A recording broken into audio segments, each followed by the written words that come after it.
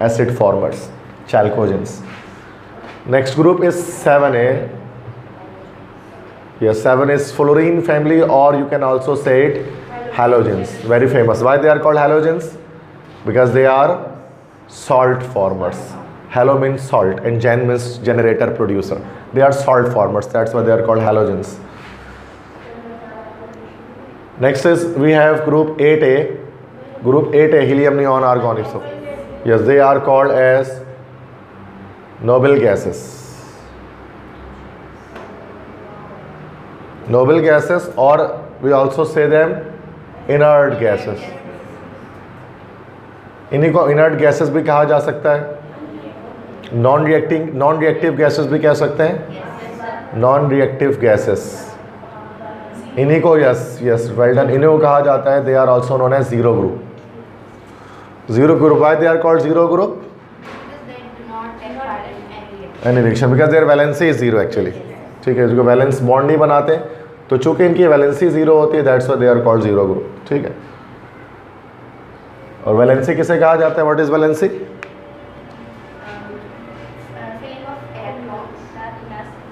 Yes, फिर से बता, वैलेंसी किसे कहते हैं? लास्ट शेल को वैलेंस शेल कहा जाता है, वैलेंसी तो नहीं कहते उसको. Yes, somehow you are right. The number of electrons lost or gained by an atom to complete its octet is called valency. एक एटम अपने लास्ट सेल में 8 इलेक्ट्रॉन पूरे करने के लिए जितने इलेक्ट्रॉन लेता है या देता है, उसको वैलेंसी कहा जाता है. अब चूंकि 8A ग्रुप में, अब आप जानते हैं group number tells you about the number of electrons in last shell ना. तो ये सारे हमारे पास ग्रुप्स हैं जो पीरियोडिक टेबल के ग्रुप नंबर आपको बताते हैं इसके लास्ट सेल में कितना इलेक्ट्रॉन है. तो इन सब के लास्ट सेल में 3 इलेक्ट्रॉन, इन सब के लास्ट सेल में 4 इलेक्ट्रॉन है, इन सब के 5 electron, next 6 electron, 7 electron and 8 electron. ठीक है, तो अब चूंकि इनका ऑक्टेट ऑलरेडी कंप्लीट है 8A ग्रुप का ना, लास्ट सेल में 8 इलेक्ट्रॉन पूरे हैं, दैट्स वाई इनको इलेक्ट्रॉन लेने या देने की जरूरत नहीं है ऑक्टेट कंप्लीट करने के लिए. That's why this their valency is zero. That's the reason. Now let's say talk something about ना इनके जनरल वैलेंस से इलेक्ट्रॉनिक कॉन्फ़िगरेशन. सबके कितनी हो सकती है? 3A का पता है? Yes, NH2NP1. उसके बाद और जब आप दोनों को प्लस करोगे ना, तो आप देखोगे ग्रुप नंबर आएगा 2 + 1 = 3. तो 4A का क्या हो जाएगा? दिस इज, और ये सो ऑन इस तरह से ना, जो सीक्वेंस वाइज चलता रहेगा ये. ठीक है, NH2NP3, इस तरह से NH2NP4, इसी तरह से NH2NP5, और इस तरह से NH2NP6. तो ये इन सब की जनरल वैलेंशियल कॉन्फ़िगरेशंस हमारे पास हो गए. पी ब्लॉक है, एस ब्लॉक का तो मैंने इससे पिछले बार बता दिया. ठीक है, तो ये पी ब्लॉक को भी हमने देख लिया थोड़ा बहुत. अब इनके अंदर अलग अलग एलिमेंट्स होते हैं हर ग्रुप के अंदर, ये आप जानते हैं.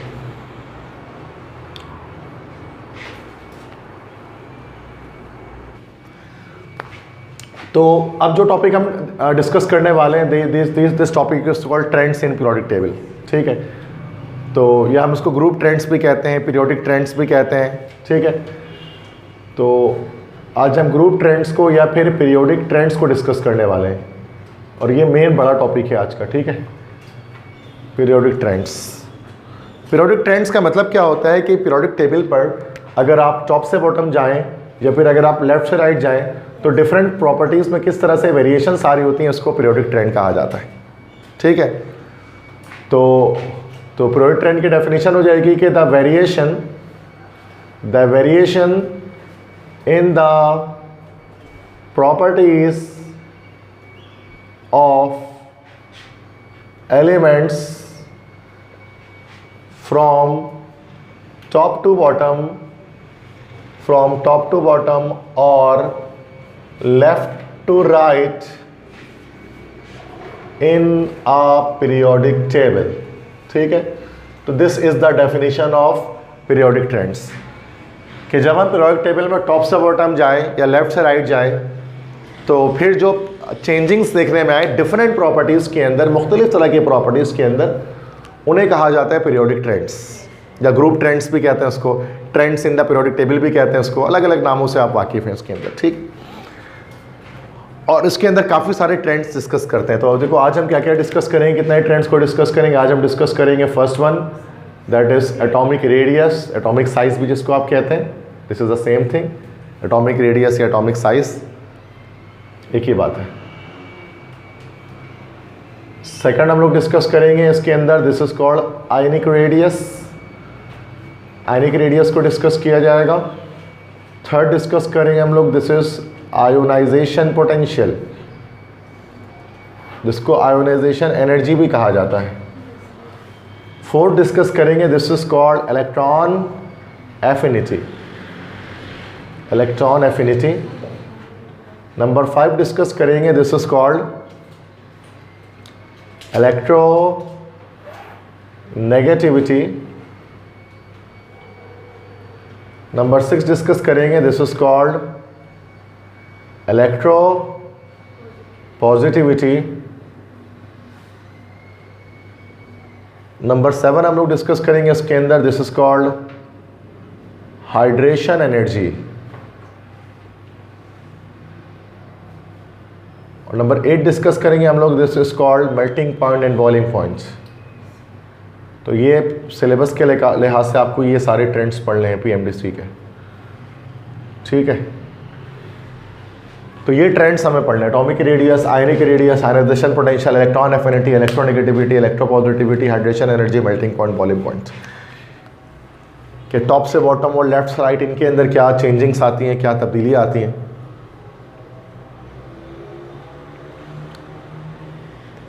तो ये ना 9 क्लासेस के बारे में कुछ ना कुछ आप हाउ नो लेकर आ रहे हैं टॉपिक्स के बारे में, 9, 10, फर्स्ट ईयर, सेकेंड ईयर। तो these are not new things, just we need to revise the concepts which we already know, ठीक है। तो आसान है, बहुत ही ज़्यादा आसान है, मुश्किल तो है नहीं। पूरी केमिस्ट्री आसान है भाई, मुश्किल तो कुछ भी नहीं है। अगर उस तरह से आप पढ़ लें जिस तरह से मैं आपको बता रहा हूँ, ठीक है, तो कोई मुश्किल नहीं लगेगी आपको। चीज़ों को हमेशा आसान करना सीखें, ना कि मुश्किल करना सीखें। तो फर्स्ट 1 बाय 1 डिस्कस करते हैं। सबसे पहले हम डिस्कस करते हैं एटॉमिक रेडियस। पहले एटॉमिक रेडियस को देखते हैं, आज इसके बारे में पहले बात स्टार्ट करते हैं। एटॉमिक रेडियस किसे कहा जाता है? लाइक एटम का radius. How can you define atomic radius?